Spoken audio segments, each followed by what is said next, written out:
Care, as well as several other topics on everyone's mind. In Your Corner's Tara Molina asking him about the latest threat from ISIS and who he'll support for president in 2016. Tara. Amy, Congressman Clawson has no problem going against the grain. Just recently, he voted for Senator Rand Paul to become Speaker of the House, a move that's turned heads. So is that his pick for the presidential nominee? The answer might surprise you. He shocked everyone with his vote for Speaker of the House. Clawson of Florida. But Congressman Clawson says he doesn't have a favorite for the 2016 presidential election. I haven't endorsed anybody yet. Telling me today his main focus is getting a Republican back in the White House. I'm hoping that we'll have a civil primary and that whoever we get at the other end, we all support, and I will support that person 100%. So if Jeb makes a run for it, you will support him?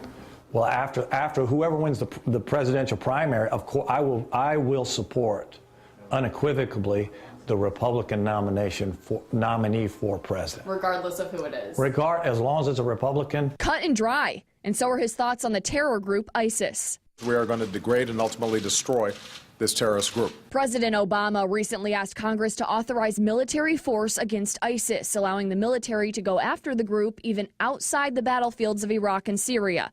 The proposal calls for a 3-year operation, but limits the deployment of ground troops. Clawson is skeptical. Right now, I don't see our allies trusting us and trusting our president enough to step up with the resources that would be necessary to win. The congressman saying he hasn't made his mind up yet about how he'll vote, but he says Obama has a lot to prove to him. Let's call this war on Muslim extremism what it is, and let's go after it.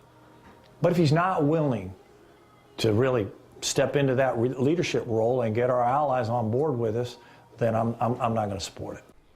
We'll follow up with Congressman Clawson as the debate over a war on ISIS continues. Now, the last time a U.S. president made a request like this, Congress voted yes to a war in Iraq. In the studio, Tara Molina, Fox 4, in your corner. All right, thank you, Tara.